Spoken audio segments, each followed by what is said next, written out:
La historia de Roma llena uno de los capítulos más importantes, decisivos e intensos de la historia universal.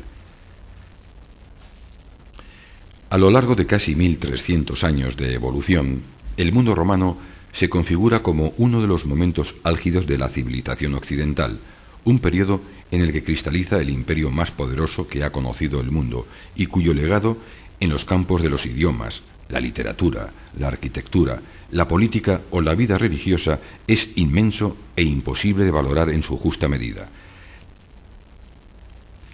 La herencia romana llega hasta nosotros en los arcos de triunfo que presiden nuestras ciudades, en el calendario, en las fiestas, en el derecho, en nuestro arte, y así hasta lograr una larga lista de deudas contraídas con el mundo romano muy difícil de enumerar. Roma, la ciudad, llegó a ser la cabecera de un formidable imperio que habría de durar más de 6 siglos y cuya cultura sería una de las más fecundas de la antigüedad. Pero, ¿cómo llegó a crearse tan vasto dominio? ¿De dónde surgen Roma y su mundo? Si hemos de creer en la tradición, Roma fue fundada por Rómulo y Remo en el año 753 a.C. Las fuentes nos hablan de que tras la muerte de Rómulo, el primer rey de la ciudad, se suceden en el trono de Roma 6 reyes hasta el año 509 a.C., fecha de instauración de la República. La instauración de la República a finales del siglo VI a.C. marcó el inicio de la expansión de la joven Roma. La consolidación política de Roma se halla fuertemente ligada a su vocación expansionista. En el siglo V a.C. ya se encontraba al frente de una federación de ciudades en su región, el Lacio. En los siglos siguientes, los romanos consiguieron vencer a los etruscos, hasta entonces el gran pueblo dominador de Italia, situados en el norte de la península. En este periodo también consiguen vencer a los griegos, cuyas colonias se hallan diseminadas por la Italia meridional, que llaman Magna Grecia. El siguiente objetivo, el control de la navegación por el Mediterráneo, lo obtuvieron tras vencer a los cartagineses en las llamadas guerras púnicas desarrolladas entre los años 218 y 202 a.C. A partir de este momento, Roma no conocerá rivales en su expansión mediterránea, pudiendo dedicar sus esfuerzos a avanzar por el continente europeo. A la muerte de César, en el año 44 a.C., Roma controla toda la península itálica, la Galia, la Germania, la mayor parte de la península ibérica, buena parte del norte de África, Dalmacia, Macedonia, la península griega y parte de la Anatolia, Chipre, Cilicia y una franja de la costa de Oriente Próximo.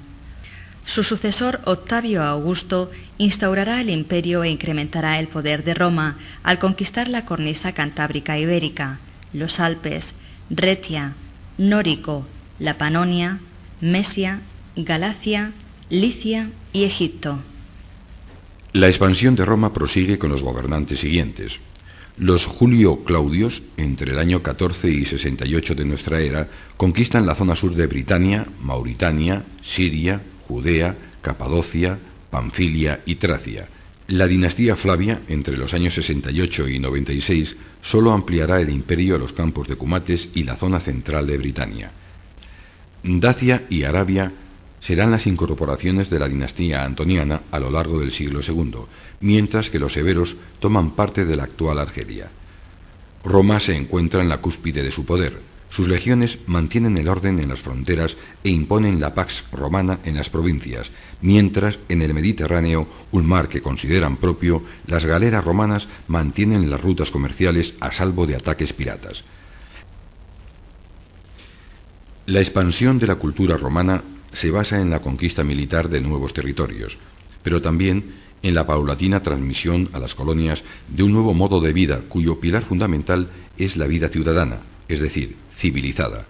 Roma y sus monumentos se convierten en un modelo a imitar, y así surgen circos, calzadas, teatros, templos y acueductos a lo largo de todo el imperio. Ciudades y casas manifiestan el gusto romano por una vida plena de comodidad. Las termas se convierten, además, en un lugar de reunión y ocio, un espacio público en el que los ciudadanos adinerados pasan buena parte de su tiempo relacionándose, charlando o haciendo ejercicio. Pero el poder de Roma se basa en la expansión territorial. Tras varios siglos en la cumbre del poder, durante el siglo V, la Roma imperial se muestra muy debilitada. La crisis del imperio, gestada durante mucho tiempo, hace que los grandes propietarios abandonen las ciudades en decadencia y vayan a vivir a sus villas campestres. Las fronteras del imperio se encuentran amenazadas por pueblos que los romanos llaman bárbaros, extranjeros, con costumbres y lenguas distintas. La presión exterior se hace acompañar de una inmensa fragilidad en lo interior. Durante el gobierno de Diocleciano, entre los años 293 y 305, se establece la tetrarquía, sistema por el cual se reparte el imperio entre 2 Augustos y 2 Césares. Constancio Cloro se queda con la zona occidental, Maximiano, el territorio de Italia y buena parte de África del Norte.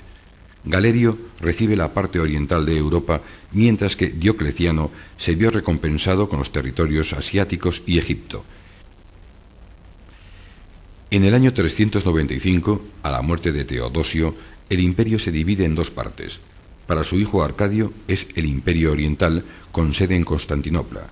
Para Honorio, el occidental, con sede en Milán. Muy debilitado, en las décadas siguientes, el imperio romano se verá invadido por visigodos y vándalos. El año 476, con la toma del poder por parte del bárbaro Odoacro, marca el símbolo del final del imperio romano de Occidente. A partir de entonces, el legado romano pervivirá en el imperio bizantino y en la propia tradición medieval. Atrás queda más de un milenio de historia en el que Roma ha conseguido protagonizar uno de los momentos culminantes de la historia universal.